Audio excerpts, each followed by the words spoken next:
Well, hello and welcome everyone.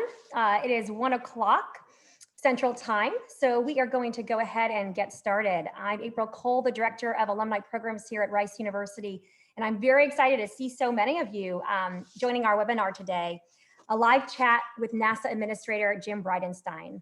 This is a very busy week for NASA, as you will hear about shortly, so I'm really grateful that Administrator Bridenstine enthusiastically accepted our invitation, and I can tell you that he and his team worked very hard to make sure that he could be here today. This webinar is hosted by the Office of Alumni Relations, and it's part of our exciting OWL Together week, which kicked off today with more than 100 virtual events. There's lots of exciting things happening over the next few days, and we are glad you chose to be here with us, and hopefully some other events throughout the week as well. I'm happy to have joining us on this webinar our host, Rice faculty member, Dr. David Alexander, who serves as Director of Rice Space Studies Institute. You'll be hearing from him in a moment, but let me put a plug in quickly for two Rice-related things. First, Dr. Alexander is actually our featured Brains in a Bar speaker, happening tonight. So tune back in, 6:30 Central Time, to hear him talk about the changing face of space. All you need to do is go back to the event platform, easily register for Brains in a Bar, and you can log in like you did for this event to join Brains in a Bar. Second, one of our attendees on the webinar today is Ryan Udell, a current Rice undergrad. He's a mechanical engineering major, and he's president of Students for the Exploration and Development of Space. He and his group are working on an exciting campaign where any student, alum, or faculty or staff can submit their name to be engraved on the ALSAT CubeSat and sent into orbit. It's pretty cool, and we are very proud of our students. So if interested, you can learn more by visiting the link that is about to be placed in the chat. Before we jump into our program, let me share just a few housekeeping tips with you. We will have time for Q&A after the presentation, and Administrator Bridenstine is looking forward to taking your questions. We ask that you please place your questions in the Q&A box, which can be found at the bottom of your screen. Though I can't promise we will get to all questions because of our limited time frame, we will try, and please do not hesitate to ask what you would like.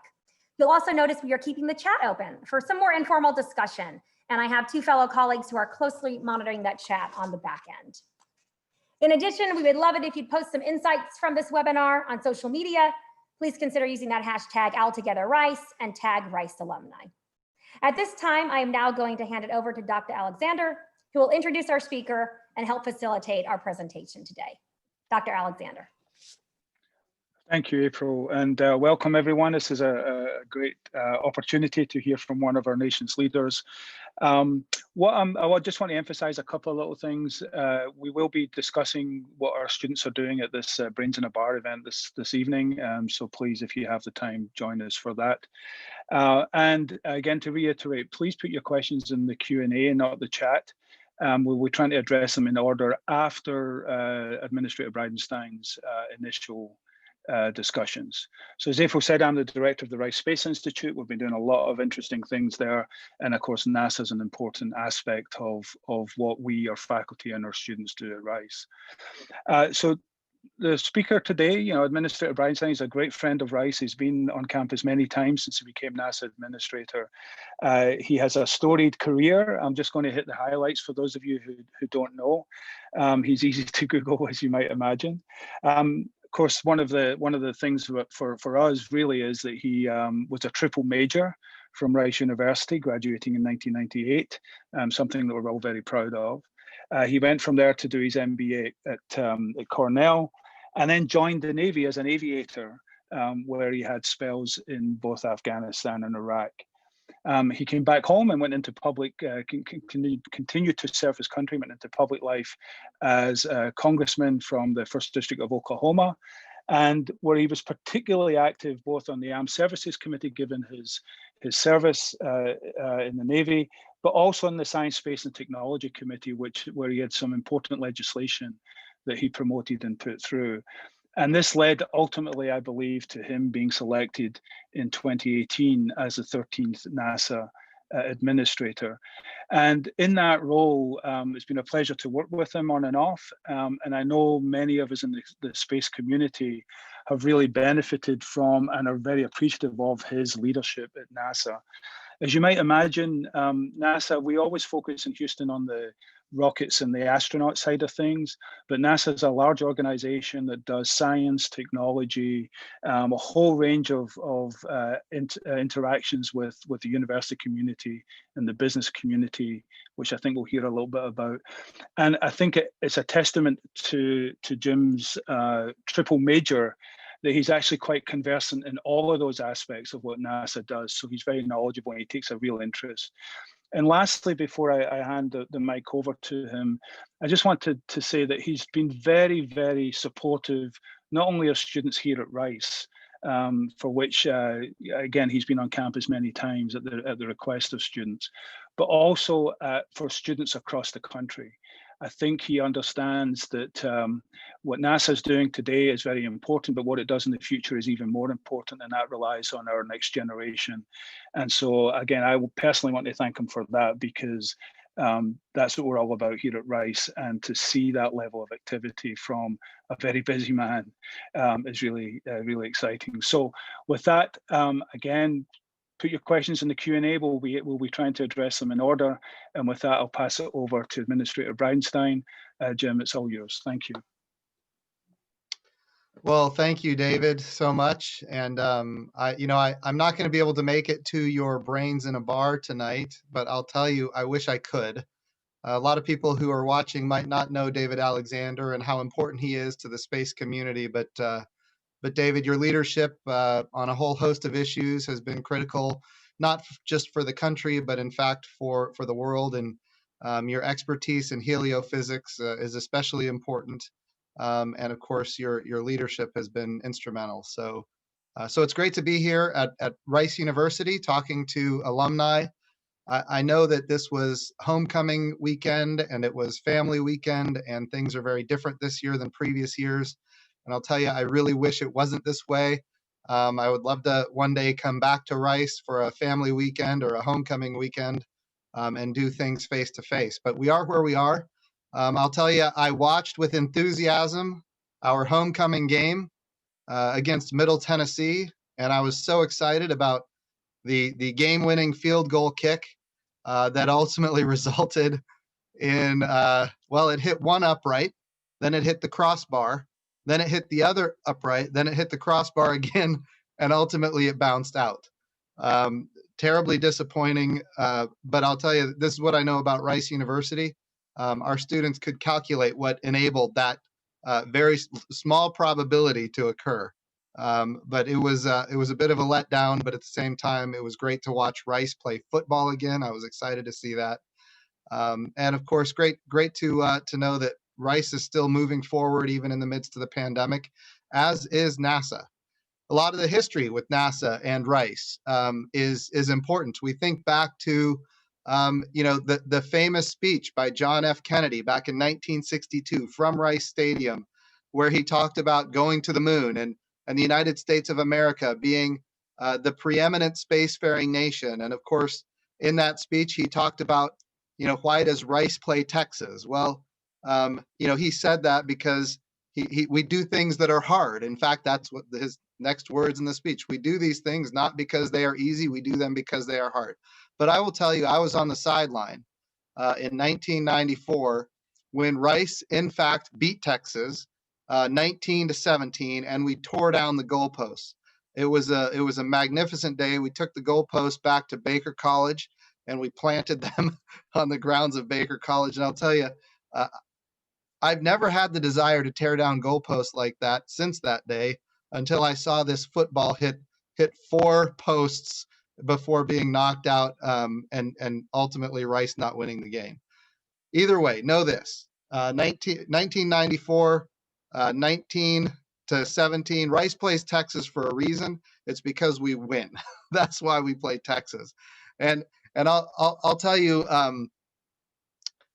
Rice and NASA have a long history. In fact, the Johnson Space Center sits on land that it was at one time owned by Rice University, and it was sold to the U.S. government for $1, so that ultimately the United States of America could have a mission control center, and that's what we have. And that mission control center is being used right now in amazing ways, and I'm going to talk about some of the science and development, technology, all of the things that NASA has going on. So to start, I'm going to start in low Earth orbit. Right now in low Earth orbit, we have the International Space Station, which is a massive investment by the American taxpayer, but it is right now fully operational and developing technologies and capabilities that are going to be transformational for life here on Earth. So we think about what are those technologies and capabilities, and what is the value of the International Space Station, which, by the way, mission control for the International Space Station is in fact in Houston on the same land that Rice sold to the U.S. government back in the 1960s. But the value is this: we are using the International Space Station to compound pharmaceuticals in a way that you cannot do within the gravity well of Earth. The value of the research in space is the value of microgravity. How can you compound pharmaceuticals in microgravity in a way that you cannot do here in the gravity well of Earth? We can create immunizations in the microgravity of space, and we can improve immunizations in the microgravity of space in a way that we cannot do within the gravity well of Earth. I'll give you a couple of examples. We have advanced an immunization for salmonella, which I know people say, well, in the United States, that's not that big of a deal. But salmonella is the third leading cause of death among infants in developing nations, nations that don't have the strong economy that we have. So we actually are saving lives by advancing these technologies and treatments and immunizations on the International Space Station.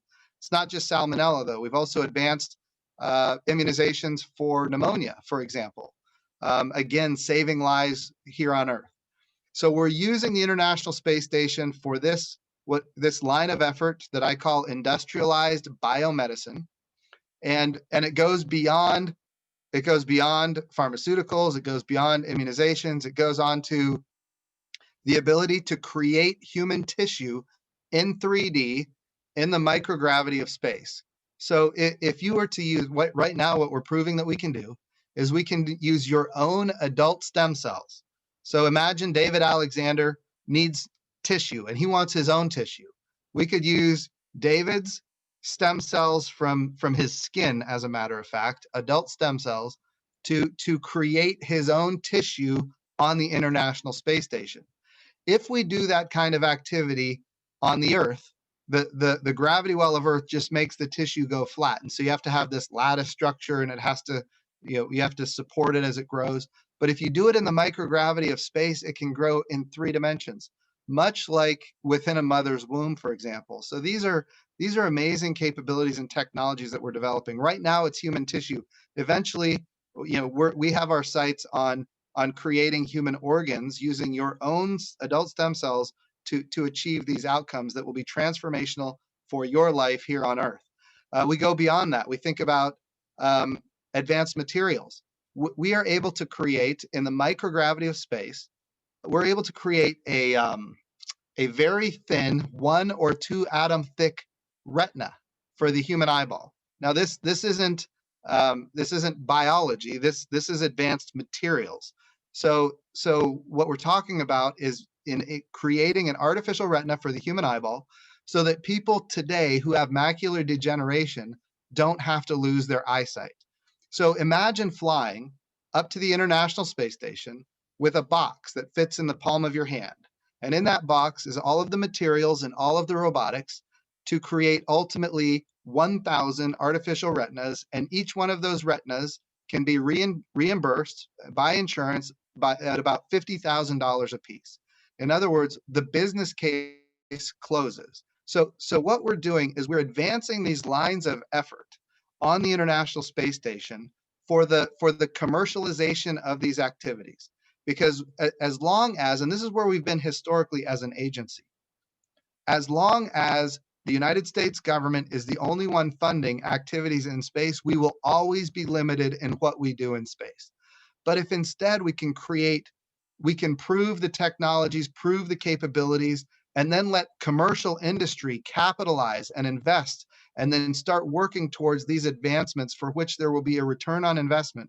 If private industry can do that, then NASA can be a customer and not the owner and operator of all the hardware in space, especially in low Earth orbit.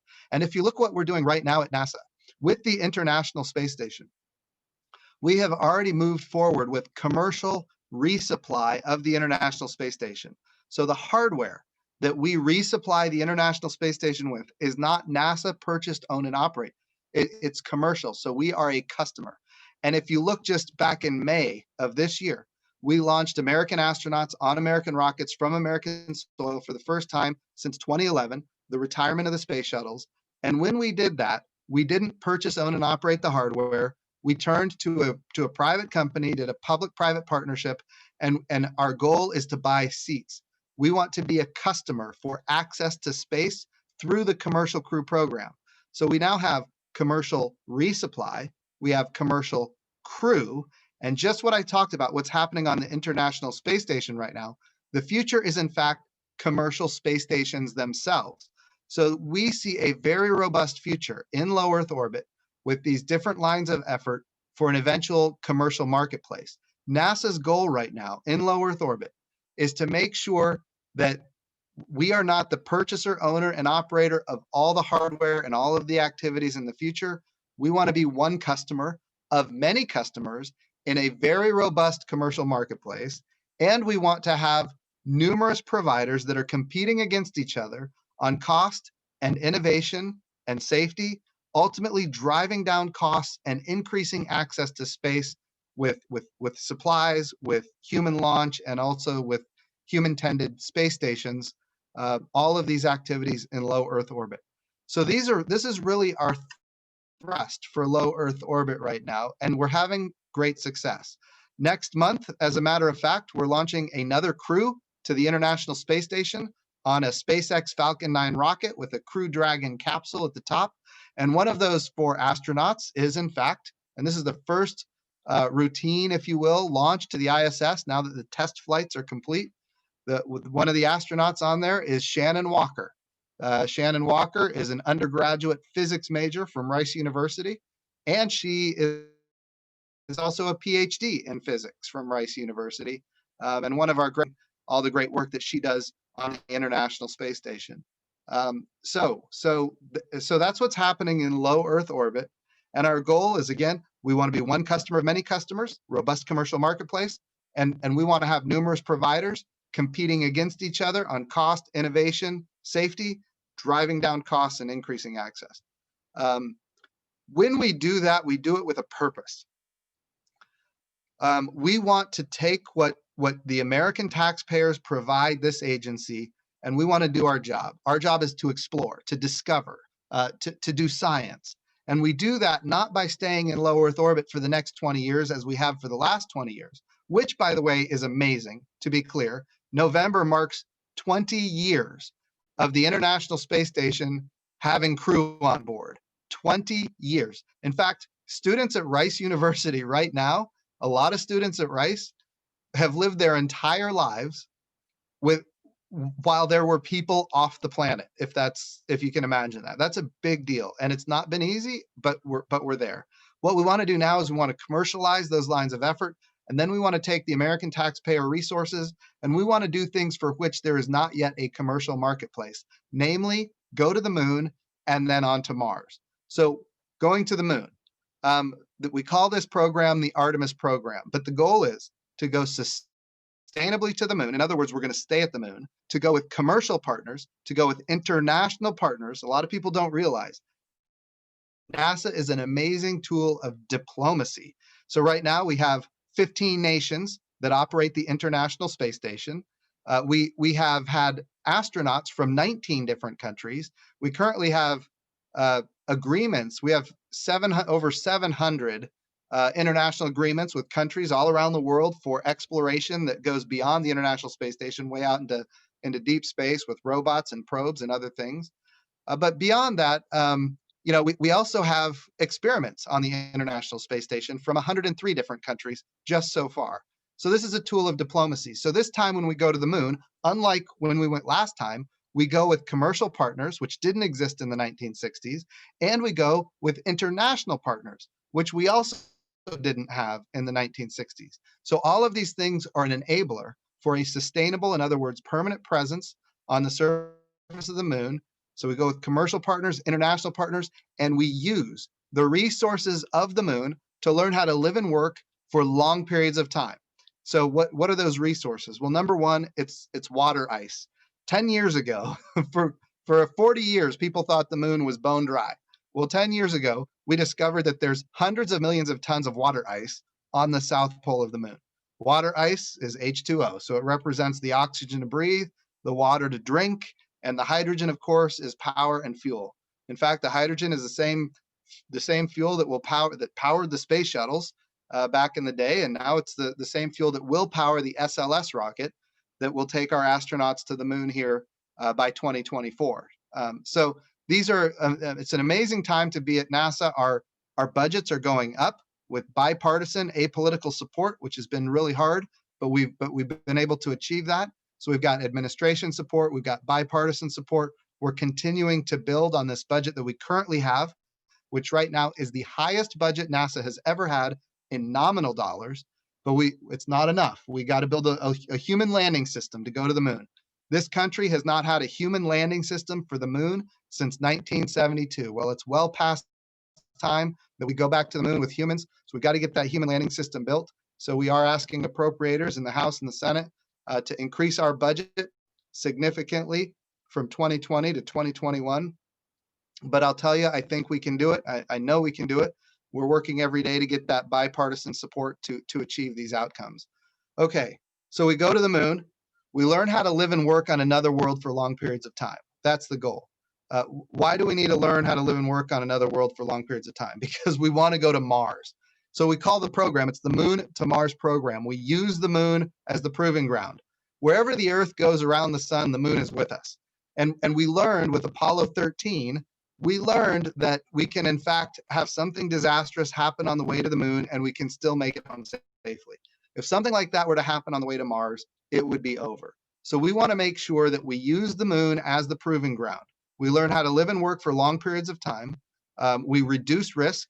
And then ultimately we take all of that understanding, we build the architecture such that it is in fact replicable, not entirely, but as much as possible, replicable at Mars. And so that's the architecture that we're currently building, sustainable at the moon, and we take that knowledge to Mars. The challenge with Mars is, of course, that Mars and Earth are in entirely different orbits around the sun. And so Mars and Earth, we line up about once every 26 months. So the challenge is, number one, it's a long way to get to Mars. It takes about 9 months to get there with basically your conventional chemical rockets, although paradigm by developing nuclear propulsion technology. But what we're talking about is with conventional rockets getting to Mars, probably 7 to 9 months. Once you're there, Mars and Earth are no longer aligned. So you have to stay on Mars until they're aligned again, which could be a period of 2 years. In fact, it will be. You'll be there about 2 years. So ultimately, that's why we use the moon as the proving ground. How do we learn how to live and work on another world for long periods of time? We use the moon as the proving ground, and then ultimately we take all of that capability to Mars. Now, when we think about Mars, people say, well, why do we want to go to Mars? I hear that a lot. I'll tell you why. In the last 2 years, we have seen so many amazing discoveries about Mars, and I'll just name a few of them. Number one, we have found that Mars is covered in complex organic compounds. The building blocks for life exist on Mars. They don't exist on the moon, but they exist on Mars. That discovery is substantial. Of course, they're all over the Earth. It's not a guarantee of life by any stretch of the imagination, but at least there is an indicator that the probability is higher than on the moon, which is important. Number two, we now believe that we have discovered liquid water 12 kilometers under the surface of Mars. What does that mean? Well, wherever there's liquid water on Earth, there's life. Is that true? Is that true on Mars? Well, obviously we don't know, but I think we should go find out. We have also found that the methane cycles of Mars match the seasons of Mars. Again, that doesn't guarantee life. It could be geological in nature, but the probability of finding life on another world continues to go up. Now, here's the other thing that's important. Everything I just mentioned, those are all recent discoveries. And of course, now we're seeing massive plumes of methane coming from Mars. But it's even more important. We go back in time, go back to spirit and opportunity. Right now, we've got curiosity on Mars, which is a a nuclear-powered robot. But before that, we had solar-powered robots, Spirit and Opportunity. And those two robots made some significant discoveries. Number one, we learned that Mars was covered, the northern hemisphere of Mars was covered 2/3 by a liquid ocean, which also means that Mars had a magnetosphere that protected it from the radiation of deep space, as well as a thick atmosphere. In other words, Mars was at one time very much like Earth. It was habitable. Does it mean it was inhabited? I don't know. Nobody else knows either, but our job is to go find out. So we know those things from the past. We've made these recent discoveries. Right now, we have a robot, another nuclear-powered robot. The reason nuclear is important is because it means that it can stay longer and it won't be, susceptible to dust storms on Mars. We lost Opportunity here just a year and a half ago or so because of a dust storm on Mars. We don't want to lose robots because of dust storms. So now we've got Curiosity there now. We've got Perseverance. She is right now sailing. She's halfway to Mars. She'll be landing in February. And Perseverance is the first ever astrobiology mission to another world. Perseverance has the tooling to make determinations as to whether or not Mars has signatures. That's what we're looking for, signatures of ancient life on Mars. Now, might we find life? It's possible, but I think this is more about finding signatures of ancient life. If there is going to be life on Mars, it's probably going to be very far under the surface of Mars, or maybe not very far, but under the surface of Mars. So we have this Perseverance heading there. Perseverance is the first step in what we call the Mars return mission. So we're going to have another launch by 2026 going out to Mars to pick up those samples and bring them back to Earth. So Perseverance is going to cache samples, leave them there. It's going to do its own research at the same time. Make no mistake, we're going to get a lot of science and data and biosignatures if they're there, all those kind of things. We're going to get those things. But we also want to get actual samples and bring them back to Earth where we can put them in labs and use all of the technology and all of the resources that we have here on Earth to ultimately make even better determinations about the past of Mars. So these are some of the exciting things that we have happening right now at the agency.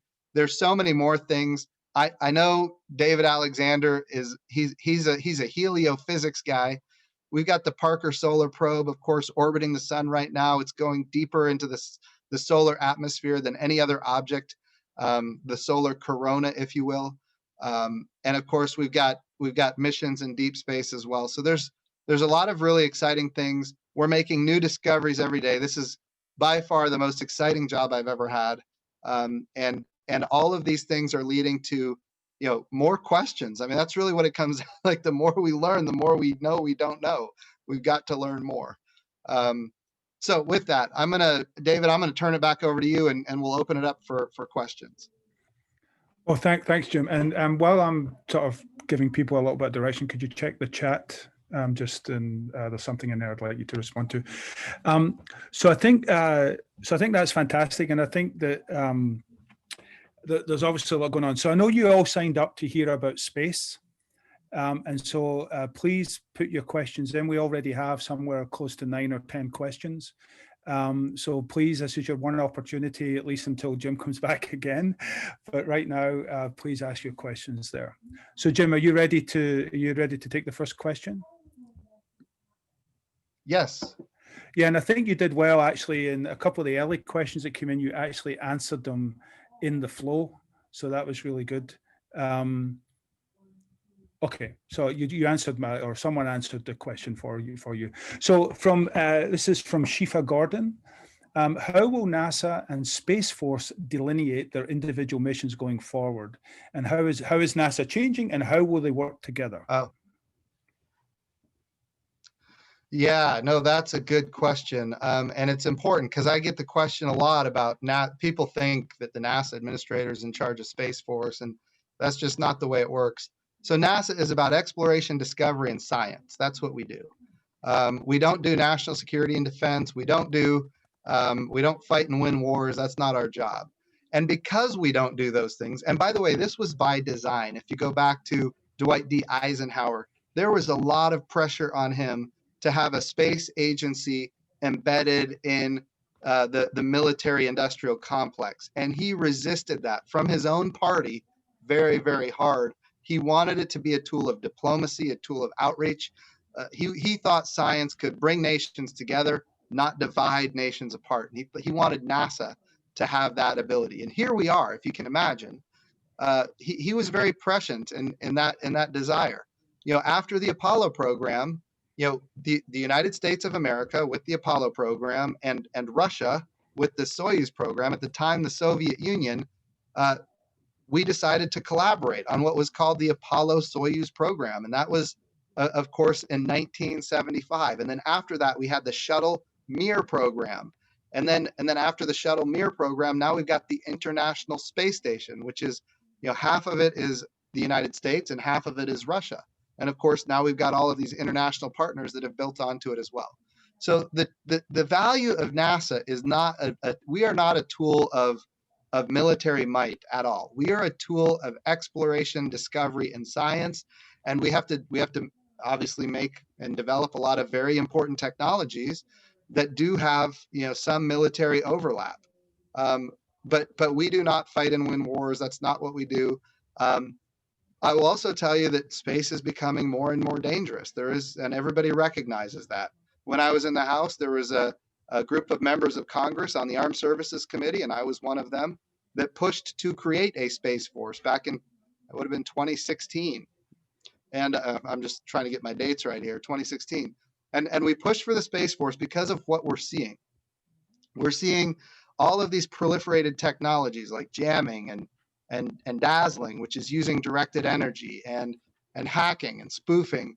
We're seeing countries launch anti-satellite missiles. We're seeing countries launch co-orbital anti-satellite devices that could be very damaging for space. So why does that matter? And I'll tell you why it matters. Because right now I'm communicating on a terrestrial wireless network. You know, if this terrestrial wireless network did not have a timing signal from GPS, none of us would be connected right now. So when we think about the value of space to humanity, wireless networks need a timing signal from GPS. Banking, every banking transaction needs a timing signal from GPS. We think about the power grid. To regulate flows of electricity, you need a timing signal from GPS. We are dependent on space in a way most people do not understand, and it has become an existential threat to the United States. Other countries around the world know this, and they're making the investments to if they wanted to damage us. So it is important that we have the ability to secure space. Critically important. I believe that. I also believe it's important to have an agency that is committed to diplomacy and bringing countries together. Space is unique in the sense that when we do make human achievements and we do amazing discoveries, it's a human achievement. It doesn't divide people; it brings people together. And so it's I think of it in many ways. It's like the Department of Defense and the State Department. They have to work together, but they have very, very different missions. State Department is about diplomacy. Department of Defense is, look, if diplomacy fails and we've got to defend, we're going to defend. And I see NASA as the same way. We are more like the State Department, a tool of diplomacy. Space Force is ultimately there in case things go bad. But I think the big thing is we have to deter people from making investments in space that will destroy it, because none of us are going to be able to do what any of us want to do if it is destroyed. And if people think they're going to get an advantage over the United States by destroying space, well, then they destroy our ability to do the research, to explore and go farther. So it has to be secure, but it's got to be both. You have to have the tool of diplomacy. We have to be able to work with partners. We have to be able to make sure that there's opportunity for everybody in space. But at the same time, we can't let our guard down. So I hope that answers the question. NASA is not about the Space Force, but we are about exploration and discovery. And if space is not a secure place, none of us can do what we want to do. Thank you. This isn't really a question. It's from Mike Ross, who's Baker 7074. He actually worked at NASA HQ as a KTRU reporter, and then did some research in material science here at Rice. And then for those of you who are interested more in the history of Rice and the Johnson Space Center, he's provided a link in the Q&A if you want to go check that out. So Dong Wen was impressed by the space station being up for 20 years. And so the question is the International Space Station planned to be decommissioned? If so, will these scientific endeavors for commercialization be relocated to another vehicle or moon-based platform? Wonderful question. And the answer is we have to be thinking about that right now. There are debates in Congress about how long the International Space Station should last. And of course, when I was in the House, we authorized the space station to go through 2024. And every so many years, we have to reauthorize it. It always gets reauthorized for another 4 years. So right now, we're good until 2024. I will also say that the International Space Station represents an amazing capability for the nation and for our international partners. And we need to make sure that we don't have a gap in human access to low Earth orbit. And this is what I think about quite frequently as the NASA administrator. How do we prevent that gap? So we think back to Apollo. We know that the Apollo program ended, and we had 8 years before we had a shuttle program. And then we know that the shuttle program ended, and we had 9 years before we had a commercial crew program, which right now is still in its infancy. So these gaps are damaging for the exploration and development of space. And I want to make sure that we don't have a gap with human activity in low Earth orbit. So we have to do 2 things. Number one, we have to make sure that the space station is available as long as necessary to make sure we don't have the gap. And number 2, we have to rapidly move to commercializing low Earth orbit with habitation capability. That means we're going to need public-private partnerships where NASA invests money and investors invest money in developing these commercial habitation capabilities. And then our research will go to those commercial space stations, but it has to happen rapidly. Again, if something happens to the International Space Station, which we're all praying and knocking on wood, hoping it doesn't happen, but if something were to happen, we would have a gap. We don't want a gap. We want to make sure that we have continuous access for humans in space. And of course, the next step is these commercial habitation capabilities. And we're working very rapidly to make that happen. I will also say this is an area where I've had some challenges because appropriators in the House and in the Senate have not appropriated the resources necessary to help us build these commercial space stations. They've had other priorities, maybe more related to their districts and that kind of thing. But at this point in time, we need to get appropriations necessary to create the next generation space stations, which need to be commercial. It needs to be a competitive marketplace. And those are the things that we're working on. Thank you. And we're getting lots of questions coming in. So Kavi Arabi says, how are the current sour relationships with China or Russia affecting the international partnership in space exploration? Well, with Russia, the partnership is solid, and it has been since 1975 with the Apollo-Soyuz program. And we have an astronaut right now on the International Space Station, and she just flew there on a Russian Soyuz rocket a couple of weeks ago. And then last week we brought home a NASA astronaut on a Russian Soyuz capsule as well. So this partnership is strong.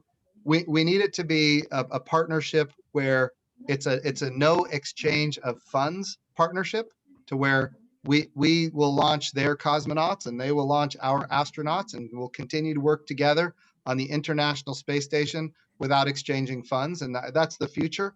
Right now, the way it works is we pay Russia to launch American astronauts because we didn't have our own capability. So we need to get back to a partnership rather than basically us buying seats. So I think that's one way that's changing, but it's, I think, going to be changing for the better. And I think both countries have that in their vision for how the future looks. As far as China is a very different scenario because we are prohibited by law from engaging with China in a bilateral way when it comes to space exploration. That law has been in effect now, I think, since 2011-ish. It's embedded in an appropriation bill, which means it expires every year. But every year Congress reappropriates with that caveat in there that we are prevented from engaging China in a bilateral way. it is very difficult for us to do activities with China if we can't engage with them. Look, if Congress changes that law, but look, Congress has their reasons, and I'm not questioning those reasons at all. There's a lot of reasons. But if there was maybe a change in behavior that Congress got comfortable with, and then they lifted that restriction, NASA, we are a tool of diplomacy. If we have the authority to go do that, and Congress and the administration think that it's in the best interest of both nations, I think it's okay. I think we should do it. So right now we're just not there. Yeah, and I'll be talking a little bit about China tonight. So this is, while we're on politics, this is, sorry, just so everyone knows, we may revisit themes because Administrator Bridenstine asked that we address the questions in order so that we're not kind of preferencing and skipping them. So we may revisit themes as we go along here in the remaining time. So this is said with great respect, and I won't read the whole question, it's rather long, but this is from Brian Guido Hassan. I come from a space family and I've known several NASA administrators. He has noticed that quite often in your speeches, you preface your comments with President Trump has directed me to ... And so he's asking has the role of NASA administrator become more politicized in recent years? I think it's a great question, and I'll tell you, I work hard every day to make sure that it is apolitical, that it is bipartisan. In fact, right before I did this, I was doing a town hall with Senator Coons from Delaware, and it was very bipartisan, very apolitical. What are we trying to achieve? He's a lead appropriator in the Senate, and he serves on the Commerce, Justice, Science Appropriations Committee. So look, it's an all of the above strategy. You have to have support from the administration. The president's budget requests for NASA have been off the charts because he wants to do big things. But it's also true that because it isn't partisan, I'll give you an example. Right now, for the first time since 1972, we have a human landing system funded to go to the moon. Yes, that's in the president's budget request, but it's also appropriated by the House and the Senate. The House is under Democratic leadership, the Senate is under Republican leadership, and everybody is agreeing that this is a good thing to do for our country. In these positions, when we think about NASA, we have to think not just multi-decadal, we have to think multi-generational. And that means that we have to have a very consensus-driven agenda that brings people together, and space has that ability. So yes, I do town halls across the country with members of Congress, Republicans and Democrats. I don't know how many I've done at this point. I used to travel and do them, but I'll give you a great example. Last August, when we were still able to travel, Speaker Pelosi had Women's Equality Day in San Francisco.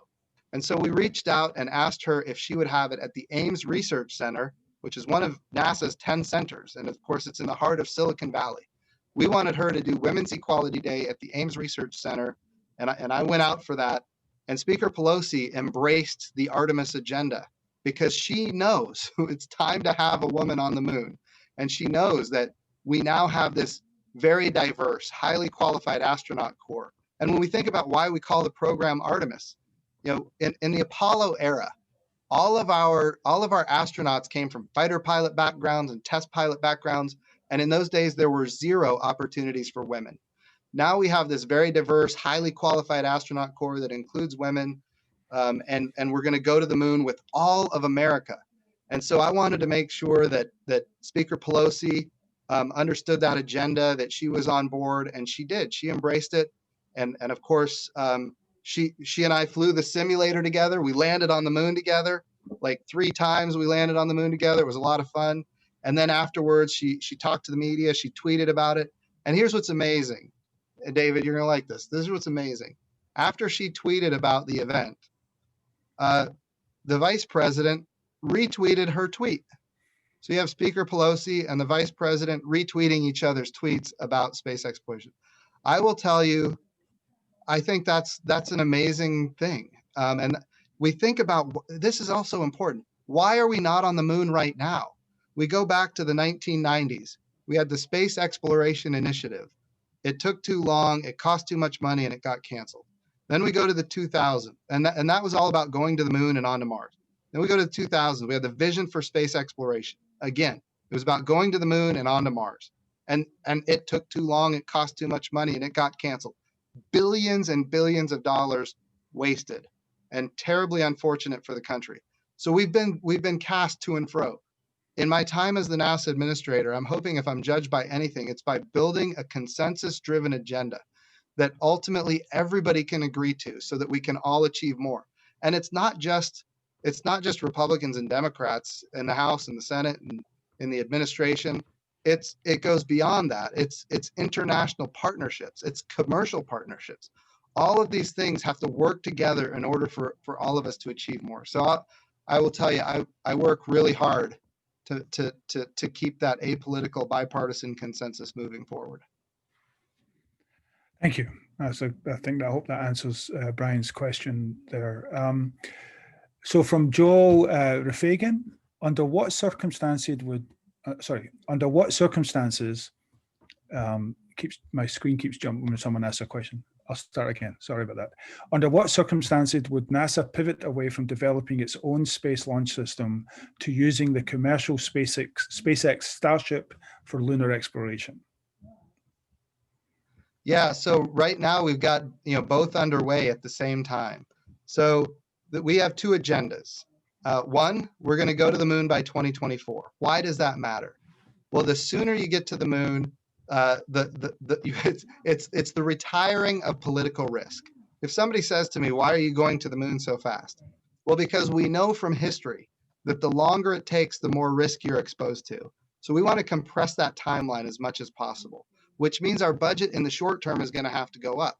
And it's going to follow that normal bell curve of any development project. So it goes up initially, and then as the hard work is done and you're getting more into operations and less development, the curve comes back down. The sooner we get past that high part of the curve, the better off we're going to be.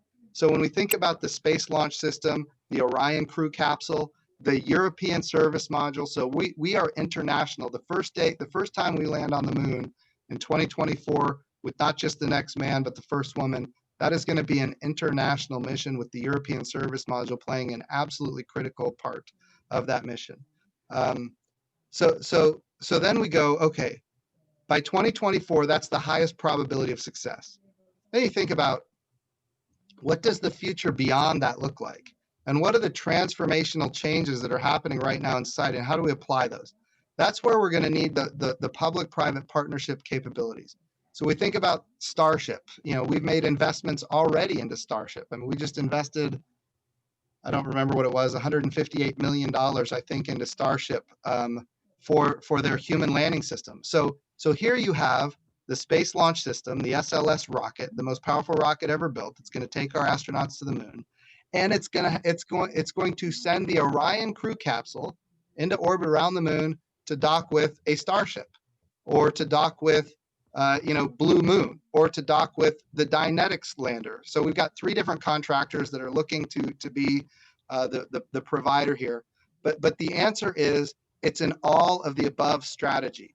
The history of NASA is, well, you're either for this type of contracting or that type of contracting. You're either for traditional space or you're for new space. Well, the answer is no. It's all of the above. We want to go fast. In other words, we have to take the advantage of all the capabilities that exist right now today, but we also want to go sustainably. In other words, we need to be thinking about, what are the low technology readiness level capabilities that are going to drive down costs and increase access, not just to space in this case, but all the way to the moon. So it's about both. And I really think that as long as we keep the all of the above strategy going, we're going to be in good shape.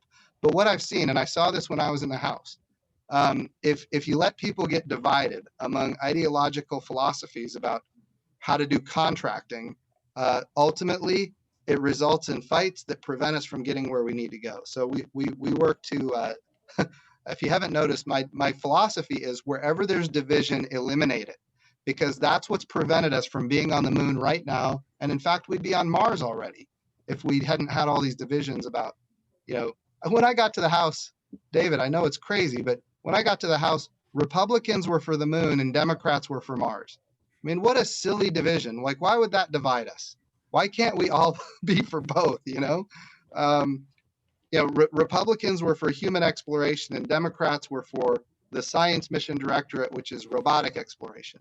No, you got to have both. They work together, and we can all do more when we work together. So my goal is to, wherever there's division, try to eliminate it.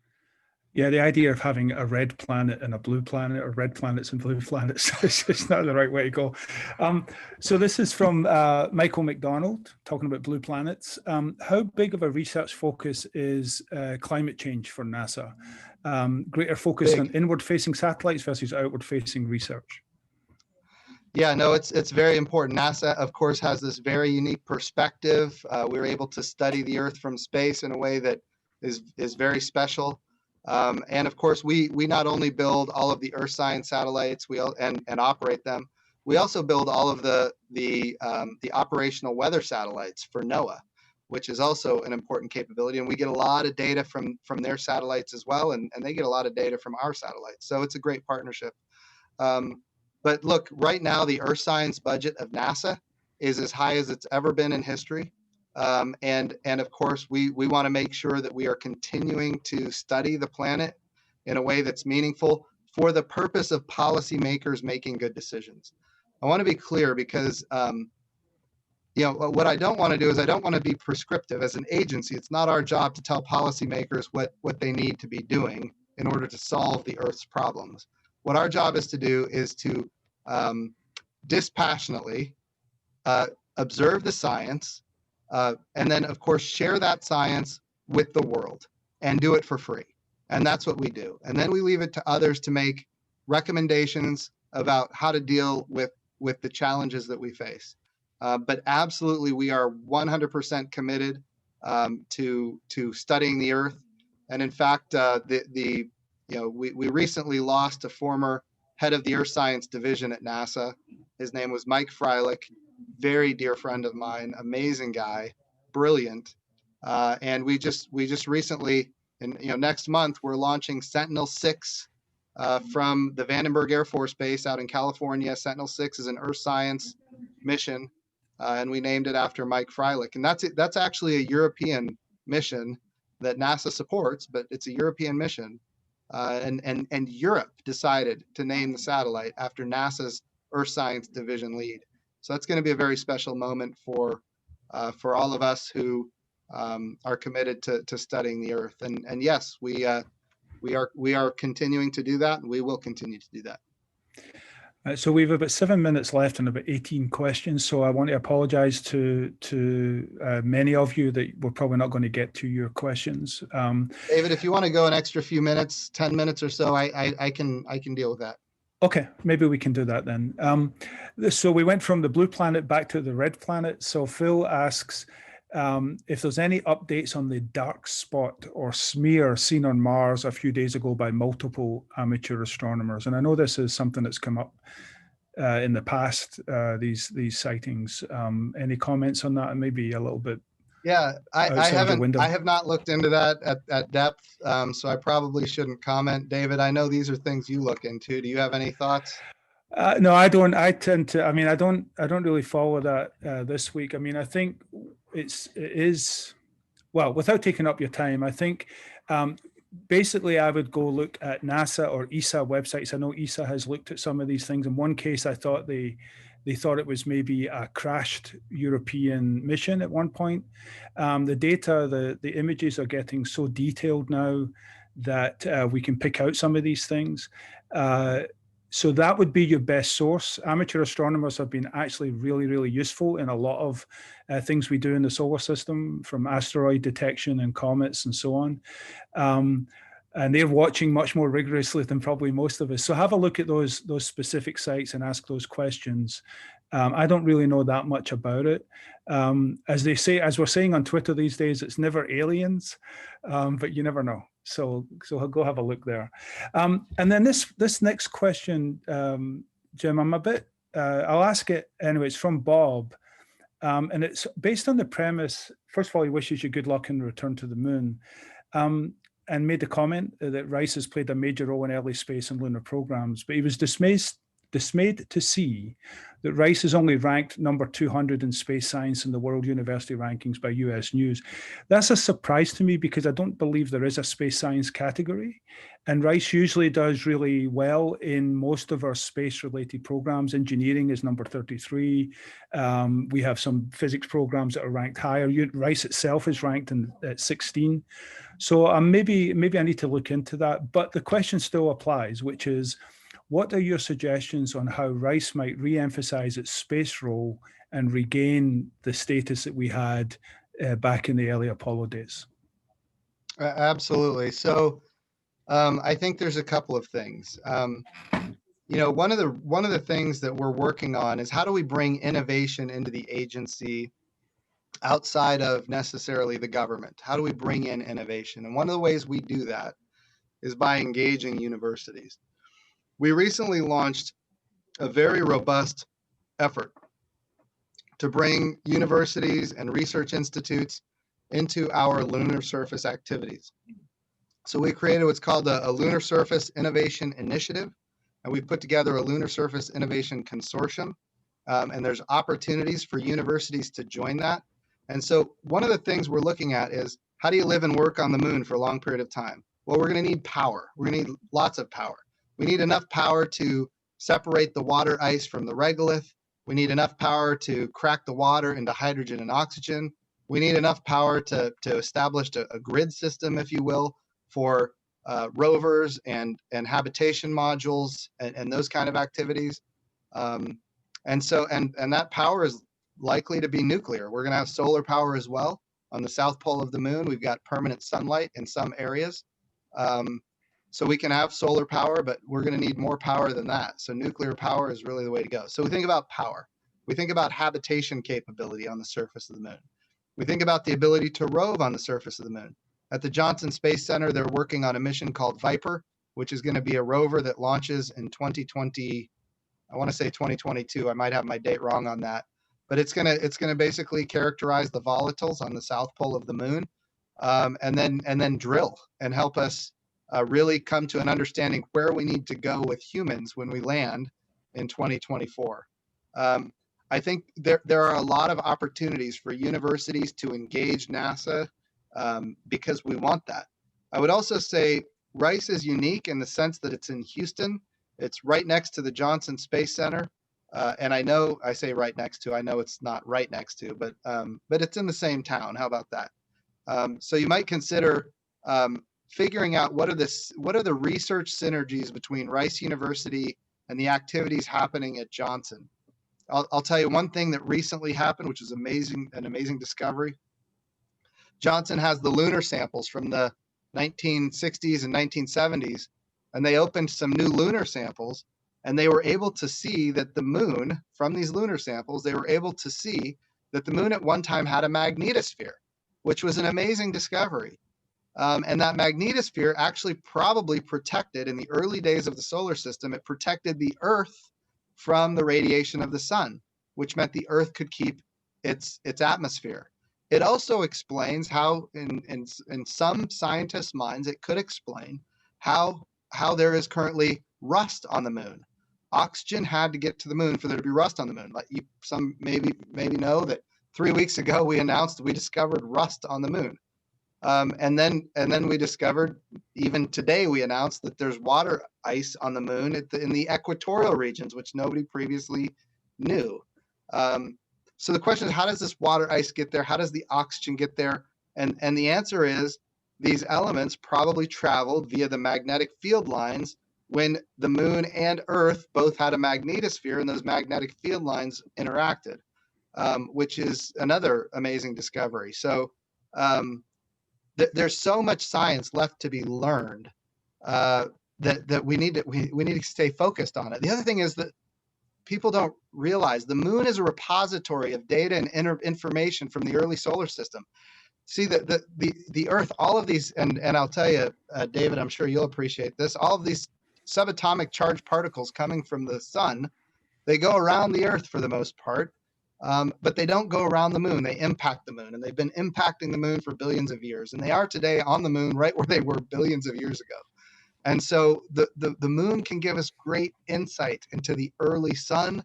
It can give us great insight into the early solar system. The moon, the far side of the moon, is extremely quiet from an electromagnetic spectrum perspective. So it can actually help us see way out into deep space. We want to be able to see not just cosmic dawn, which is the first light in the universe. We're going to see that with the James Webb Space Telescope. We have ideas about what it might have looked like, but now we're actually going to see it, which is going to be stunning. But that's cosmic dawn. That's first light in the universe. Even before cosmic dawn, there was this moment in time called the Dark Ages. Well, from the far side of the moon, where it's so quiet from an electromagnetic spectrum perspective, we're going to be able to see, no kidding, the Dark Ages as well. And it could be transformational for our understanding of physics. So the moon has so many, I think, important capabilities. It's about heliophysics, the study of the sun. It's about earth science. We had the earth science question earlier. According to most scientists, there was a proto-Earth that included all of the material of the moon and the Earth. And of course, something impacted it and it broke apart. And then we ended up as these two separate bodies, the Earth and the moon. And in those early days, that moon had a magnetosphere and protected the Earth from the radiation of the sun when the moon was actually really, really close to the Earth. So I really think the moon brings together a lot of the elements. It's about heliophysics, it's about earth science, it's about planetary science, because we're going to go to the moon to learn how to live and work on another world, and then we're going to go to Mars. But it's also about astrophysics. It's about seeing deep into space. The moon is so stable think of any spacecraft. If you're looking at a star and you're looking for a planet around a star in deep space, we had a 17-year-old intern watch a star, and he saw the dips in light of a star and how systematic it was. And we were able to determine that, this 17-year-old intern discovered a planet orbiting a binary system. So you got two stars orbiting each other. You got a planet orbiting the two stars. 17-year-old intern discovers this planet, 1,300 light years from Earth. And what an amazing discovery. But here's the thing. In space, you can detect those things even better. And in space, on a really stable platform, you can detect them even more. So if the moon it's about as stable a platform as you're going to get in space, think of it as a natural spacecraft that you can put an optical sensor on. We're going to be able to detect planets around all of these stars. Here's what 100 billion stars in our own galaxy, 100 billion galaxies in the universe. Look, I know nobody really knows what these numbers are, but it's a lot. And then we think about, what do we know now? We know that there's dozens of planets around every single one of these stars. Friends, there's so much more to learn. And if we go to the moon and we start doing science from the moon, science of the moon, using the moon as this place of data and information of the early solar system, there's so much to be discovered at the moon alone. And then, of course, when we go to Mars, it's a whole nother level. So there's a lot going on, and it's very exciting. Well, yeah, thanks. And I owe Bob an apology because I did check while you were talking, Jim, and I don't follow rankings all that much. But it turns out there is a space science ranking in US News. I couldn't find Rice at the 200 level, but the point still remains, and I think that's on us and myself as the director of the Space Institute to start to think about how to improve those rankings. And I think you elucidated a number of the places where universities can get involved. One of the things, for those of you who don't know, that I've been really excited about, NASA has started opening up competitions for student participation. We have a CubeSat that Rice was selected on. We've got students working on rovers and habitats and stuff. So a lot of really cool stuff. So thank you for that. And again, I Bob, saw that Rice is launching a CubeSat in 2022. I saw that's pretty exciting. Well, just so you know, LSAT 1 will be orbiting the Earth. They want LSAT 2 to be orbiting the Moon. So just so, yeah. And Ryan was mentioned earlier. He's he's heading up that effort. So, so again, let's go back to, and again, Bob, just so you know, I did check, and one of the reasons we don't do so well sometimes is because of how small we are. These rankings based on a whole bunch of different things, but that sounds like the excuse of who someone is not as high as they want to be. So I'll leave it at that. So Kathy, we've got 5 minutes or so. Kathy Wyman would like to say any comments on the success of OSIRIS-REx. So far, so good? Question mark. Yes, so that was, of course, very exciting. Touchdown on Bennu. A lot of people don't realize Bennu actually could pose a risk to the Earth. Between the years 2175 and 2199, there's like 1 in 2,900 chance that it could impact the Earth. I'll tell you one thing that we discovered is that when we touched down, we went really deep. We went like 1 meter into the surface of Bennu, which was not anticipated. We thought it would be a lot harder than that. This is an asteroid. It's 500 meters across roughly. We thought it was going to be a lot more solid, but it was very soft. But remember, there's so little gravity for an object like that. It's almost like particles flying in very close formation with each other more than it is, a solid body, depending on how that material came to be formed. But it is very successful. We took far more material than we knew we were going to be able to take. But yes, this is the first time that the United States of America is doing an asteroid return mission. So we're very excited about this. This is some of the most primitive material in the solar system. So we're going to get a lot of information. And it looks like we got a really big sample. So that's very, very positive. We need to store it, which we're working on as we speak. And then we're going to bring it back to Earth. And it's going to land in the Utah desert. So that's going to be a great moment. But I'll tell you, think about orbiting an object as small as Bennu. It's never been done before. And then going down and basically doing a touch and go on Bennu. I'll tell you, these are the kind of things that makes you just, it boggles the mind that we're able to do these things. And yet I have this very, very unique perspective to be at the helm of this agency with absolutely amazing and brilliant people that are doing these kind of things every day. So I think we might have time for 2 quick questions and quick answers. Kate Holloway is, how big is the International Space Station with all the work and research happening there? So the International Space Station is about the size of a football field. In fact, if you just laid it on top of a football field, it basically is almost exactly that size. Now, that includes the solar arrays. Most of the work is done in a kind of a cross member part that basically is about the width of the football field. And that's where all of our astronauts live and work and do the science and exploration that they need to do. So it sounds big, but when you're up there for 6 months, in some cases, we've had astronauts up there for almost a year. I guess it's not as big as you might think it is. And I think this is a good one to end on. This is from Stephen L. How long would NASA stay on the moon to build sufficient experience before moving on to Mars? So that's a good question. What we have to be careful of is, number one, we want a permanent presence on the moon. And that doesn't necessarily mean a 1.0 presence of humans on the moon. What that means is we want to have access to the moon anytime we need to get there. And those astronauts can be on the surface of the moon. They can be in the gateway. When I talk about the gateway, we're building a space station that will be in orbit around the moon. We think back to the Apollo program. A lot of you are familiar with the command and service module that stayed in orbit around the moon with one of the astronauts, while the other 2 astronauts would go down to the surface of the moon. Well, we're trying to build reusability into every part of the architecture to drive down costs. Because again, we want it to be sustainable. We don't want it to end.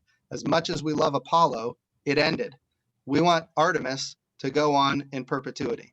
So we need a reusable command module in orbit around the moon. We call it the gateway. Think of it as a small space station that can be manned intermittently, but we can also have astronauts on the surface of the moon intermittently as well. We want reusable landers that can go back and forth from the gateway to the surface of the moon. Remember, during Apollo, every part of the mission got thrown away every time. The only thing that survived was the capsule that came home, and even that got put into a museum. You couldn't use it again. So there was nothing that survived from the mission. And we want to make sure that this time when we go, we're building reusability into every part of the architecture to make sure that it is, in fact, sustainable. So remind me what the question was again. Well, it was just how long is the activities Oh. at the moon before moving on to Mars? Yeah, so look, I think we can learn. The question is, what do we need to learn before we go to Mars? And I think we can go to Mars in the 2030s. I really think that's in the cards, based on again, it's not based on technology. We could do the technology. It's based on appropriations. If look, and I think it's important to note that Congress needs to see achievement. That's what they need to see. And if they see us on the moon doing these stunning things in short order, and then they see us, staying on the moon with having not just robots, but humans having access to every part of the moon, the North Pole, the South Pole, the equatorial region.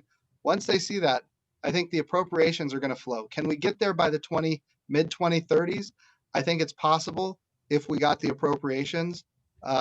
I don't think we're going to be hindered by the technology. I really don't. I mean, we've landed on Mars now 8 times in human history successfully, softly. And we've got robots that are there that have been doing just amazing work. We can land on Mars. I have no doubt that we can do that. I know it's different with humans because you've got a lot more mass, and you're going to, the Martian atmosphere is very, very thin. So it's a lot more difficult to enter than the Earth's atmosphere. But I'm confident we can do it technologically. We just have to make sure that we get the appropriations from Congress. And so, again, that's why it's so important to build the bipartisan, apolitical consensus necessary to achieve these things. And these things need to be decadal in nature and, in fact, generational in nature.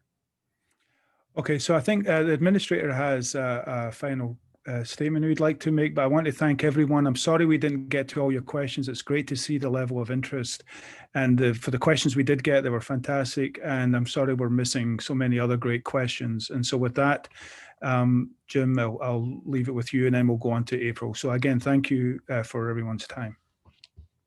Well, thank you so much, David, and thank you for your great work there at Rice University and your friendship for these years. I'll tell you, I want to encourage everybody about the Artemis program. Like I said before, when we went to the moon the first time, by the way, we landed on the moon 6 times. We had 12 people walking on the moon. Every time we had people on the moon, they came from a fighter pilot background or a test pilot background. We had one astronaut, Jack Schmidt, who was in fact a geologist. He was the only one. But in those days, there just wasn't the diversity that we have today, and we didn't go with all of America. What we've decided to do is we've decided to say, look, we love Apollo, but in Greek mythology, Apollo had a twin sister. Her name was Artemis. And Artemis was, in fact, the goddess of the moon. She was the goddess of the moon. So this time when we go to the moon sustainably with international partners, with commercial partners, we learn how to live and work on another world. We use the resources of the moon to live and work, and we take all of that knowledge onto Mars. This time when we do it, we're doing it with all of America. We have this very diverse, highly qualified astronaut corps that's in fact right there in Houston, Texas, and they are ready, and we are ready to make them the heroes of this generation. Look, I'm the first NASA administrator in history that doesn't have a memory of where he or she was when we landed on the moon, because I wasn't here yet. That's a failure of our nation for all of these years. That, I was born in 1975, and the last time we had people on the moon was 1972. I never saw it. So I've seen the videos and I've read the books, but here's what we need to do. We need to make sure that this time when we go to the moon, we're going with all of America. This time when we go, we stay. And we need to make sure there isn't another NASA administrator in American history who wasn't alive when we had people living and working on the moon. So I would encourage everybody to claim yourself as part of the Artemis generation. As much as we love the Apollo generation, this is the Artemis generation. And we need to make sure that we're pushing forward on this until we make it a reality. And I'm confident that we can. So with that, David, I just want to say thank you. And I appreciate you guys having me here at, I guess it's homecoming and family weekend at the same time. Thank you so much, Administrator Bridenstine. That was absolutely amazing. I'm sure you can see from the comments that everyone felt the same way. Fascinating and intriguing. And so I'm very grateful. Thank you so much for the invitation, accepting it. I know we were doing our test run and we joked about a part 2 in the spring. And if you're still up for that, I think I'm going to hold you to that because there's a lot of folks I think that would enjoy having you back. I would love to. Fantastic. I also want to give special thanks to you, David. Phenomenal hosting and moderating, and I know a number of folks I'm sure will be joining your session as well tonight. So thank you for all that you do as well, and especially for Rice. Thanks again for everybody who joined us today. What a fantastic session. We still have 17 questions that hold your questions for spring. Again, thank you for being here, and I hope to see many of you else at AL together this week. So have a great rest of the afternoon, and thank you again, Administrator. Thank you. Bye-bye. Cheers, Jim. Thank you. Cheers. Thanks. Bye. April. Thanks, David. Absolutely. Thank you.